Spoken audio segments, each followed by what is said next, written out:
පන්ති එහෙම හොඳ රැන්ක් එකක් ගත්ත කෙනෙකුත් නෙමෙයි මුල් කාලේ. පන්ති 40ක් ඉන්නවා නම් මම 38 වෙනියා විතර. වෙන්නේ මම දවසක් අම්මට කියනවා මේ මට පයිලටින් කරන්න ඕනේ කියලා. මම කිව්වා තාත්තා කැමති ගෙවල් ඉරන් විකුණලා මට පයිලටින් කරන්න ඉඩ දෙන්න කියලා. ඒ තරම් මගේ හිතට පිච්ච දවසක් වෙන දවසක් නැහැ.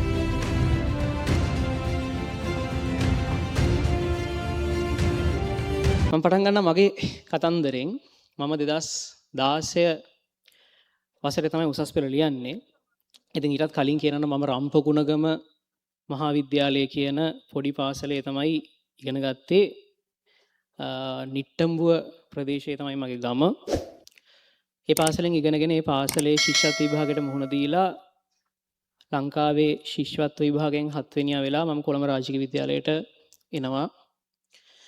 ඇවිල්ලා කොළඹ රාජකීය විද්‍යාලයේදී අධ්‍යාපනය ලැබලා උසස් පෙළට පෙනී සිටින 2016 දී ඇත්තට මම රාජකීය විද්‍යාලයේදී ගොඩක් බාහිර වැඩ කරා. ඒ නිසා මම එච්චරම අධ්‍යාපනයට කැප වෙච්ච කෙනෙක් නෙමෙයි පාසලේදී. ප්‍රින්සිපල් සර්ගෙන් එහෙම ගුටි ගන්නලක් තියෙනවා වැඩ කරන්න ගිහිල්ලා. සර් මට හොඳට මතකයි සර් ගහන්නේ මේ පැත්තට නෙමෙයි මේ පැත්තට. ඒ පැත්තට ගහම ටික වැඩිපුර රිදෙනවා. මේ සමහර වැඩවලට ඉතින් මං ටිකක් එහෙම බාහිර වැඩවල හිටපු නිසා මං සංගම් කිහිපයක සභාපති විදියටත් ටිකක් කොළඹ රාජකීය විද්‍යාලයේ සංගමක සභාපති කෙනෙක් වෙන්න ටිකක් අමාරුයි. ඉතින් ඒ විදියටත් ක්‍රීඩා කිහිපයකත් නිරත වෙලා ඇත්තට මට A level මහන්සි වෙලා කරන්න ඕනේ කියලා හිතිච්ච තැන ඉඳන් මගේ කතන්දරේ පටන් ගන්නවා. මගේ A level මහන්සි වෙලා කරන්න ඕනේ කියලා හිතෙන්නේ එක හේතුවක් නිසා. ඇත්තට මම මුල හරියේ ඉඳන් යම් විදිහකට වැඩ කරගෙන යනවා ෆිසික්ස් වලට එහෙම. මම මේ සබ්ජෙක්ට් එක ගොඩක් කැමති නිසා.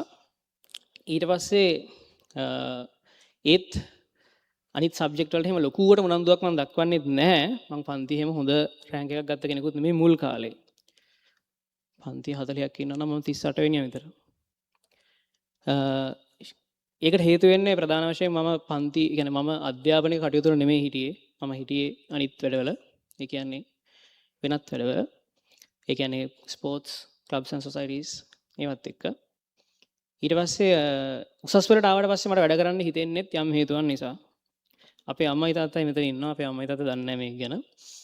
අම්මයි තාත්තයි තමයි දැනගන්නේ අවුරුදු 9කට පස්සේ.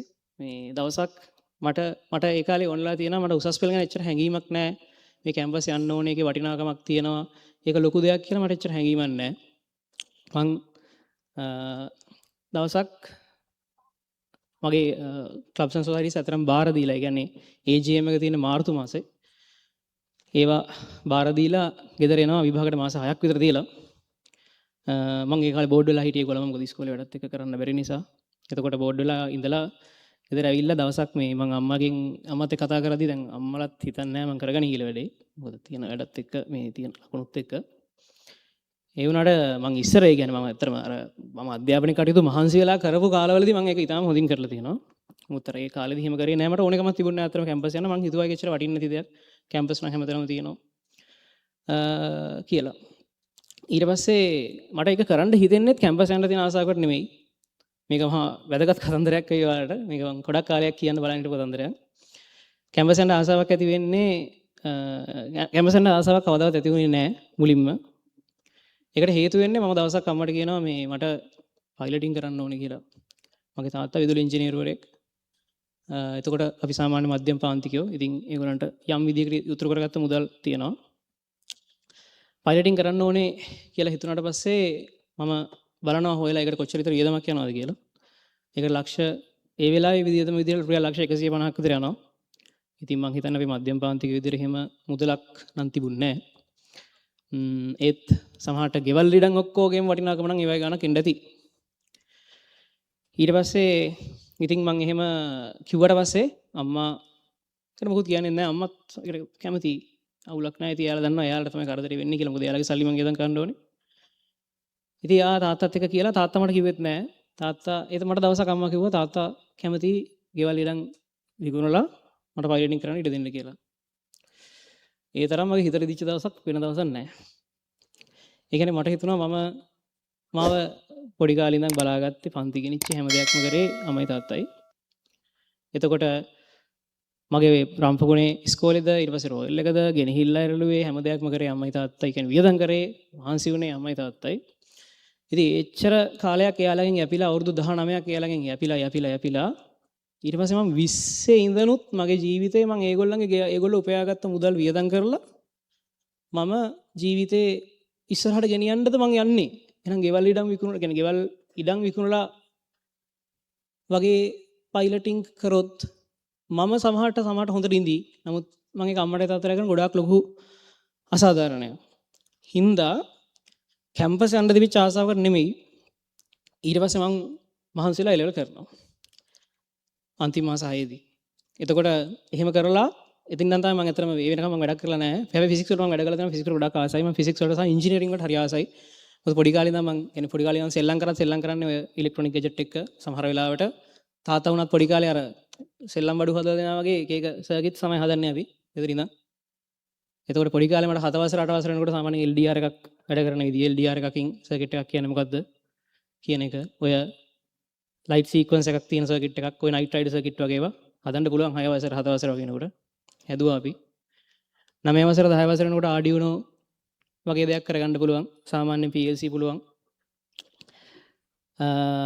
ඉතින් අර ඒවට කැමතියි මං ඉලෙක්ට්‍රිකල් පැත්තට හරි කැමතියි ඒත් මගේ දැන් මට කැම්පස් යන්න ආසවක් නැහැ ඊට පස්සේ ඒත් මට අර කීව කතන්දරේ හින්දා මට හිතුණා මම එහෙම කරා නම් මං අමරේ තාත්තට කියන හරි අසාධාරණයක් ඒක මොකද ඒතොර මට නංගි කෙනෙකුයි මල්ලි කෙනෙකුත් ඉන්නවා ඒතර ඒගොල්ලොත් එන අසාධාරණයකට ලක් වෙනවා වුණා නම් කියලා මම මාස 6ක් මං එහෙනම් මේ උඩට වැඩ කරලා මං අමරත් ඒලා කිව්වා මම පයිලටින් කරයි දවසක හැබැයි මම මගේ සල්ලි හොයලා තමයි පයිලටින් කරන්න කියලා අමර මතක ඇති ඊට පස්සේ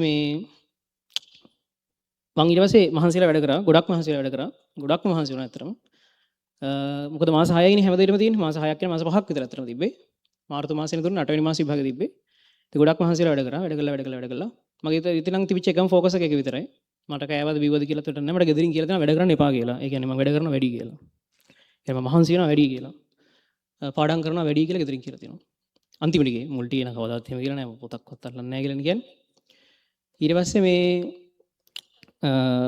කොහොම හරි මම ඊට පස්සේ හැම සබ්ජෙක්ට් එකක්ම ඉතාලම හොඳින් ඉගෙන ගත්තා අන්තිමට ගියේ අතරම ගොඩක්ම සෙල්ෆ් ලර්නින් තමයි ගුරුවරු ගොඩක් මහන්සි වුණා මම කියන්නේ ඒ කාලේ රෙකෝඩින් අරම ඒවා තිබුණේ නැහැ ඉතින් පන්තියේ ගිහිල්ලා ඒ වෙලාවේ අහගත්තා ඊට පස්සේ සෙල්ෆ් ලර්නින් ඊට පස්සේ 2016 දී මට පුළුවන් වුණා මම ෆිසික්ස් වල ගොඩක් හොඳට වැඩ කරමින් 2016 තිබිච්ච ඔලිම්පියාඩ් එක්සෑම් එකේ ලංකාවේ සිල්වර් මෙඩලිස්ට් වෙන්න ෆිසික්ස් ඔලිම්පියාඩ් එකෙන් මම කොහොමද ෆිසික්ස් වලට කැමති ඉස්සරේ නම් ඊට පස්සේ ඒ වගේම තිබිච්ච A level එක්සෑම් එකෙන් ගණිත අංශයෙන් ලංකාවේ 64 වෙනියා වෙන්න පුළුවන් වුණා එදා මට අමතක නොවන දවසක් මට රිසල්ට්ස් ආවේ උදේ ඒ රිසල්ට් ආපු දවසේ මෙතන අම්මයි තාත්තා කවදාවත් පෙන්නලා නැහැ මම කැම්පස් වගේ එකකට යනවා කියලා ඒගොල්ලන්ට මාර එයාලා ඒකට මාර සතුටු වෙනවා කියලා දෙයක් කවදාවත් පෙන්නලා නැහැ කැම්පස් යනවා කියන එකට මම හිතුවේ ඉතින් එහෙම එච්චර ගාණක් නැතුව ඉතින් ගියත් එකයි නැතත් එකයි වගේ කියලා ඒ වුණාට මට එදා තමයි තේරුණේ අම්මයි තාත්තා කොච්චර බලන් හිටියද මම කැම්පස් යනවාද කියලා මොකද උදේ තමයි රිසල්ට් ආවේ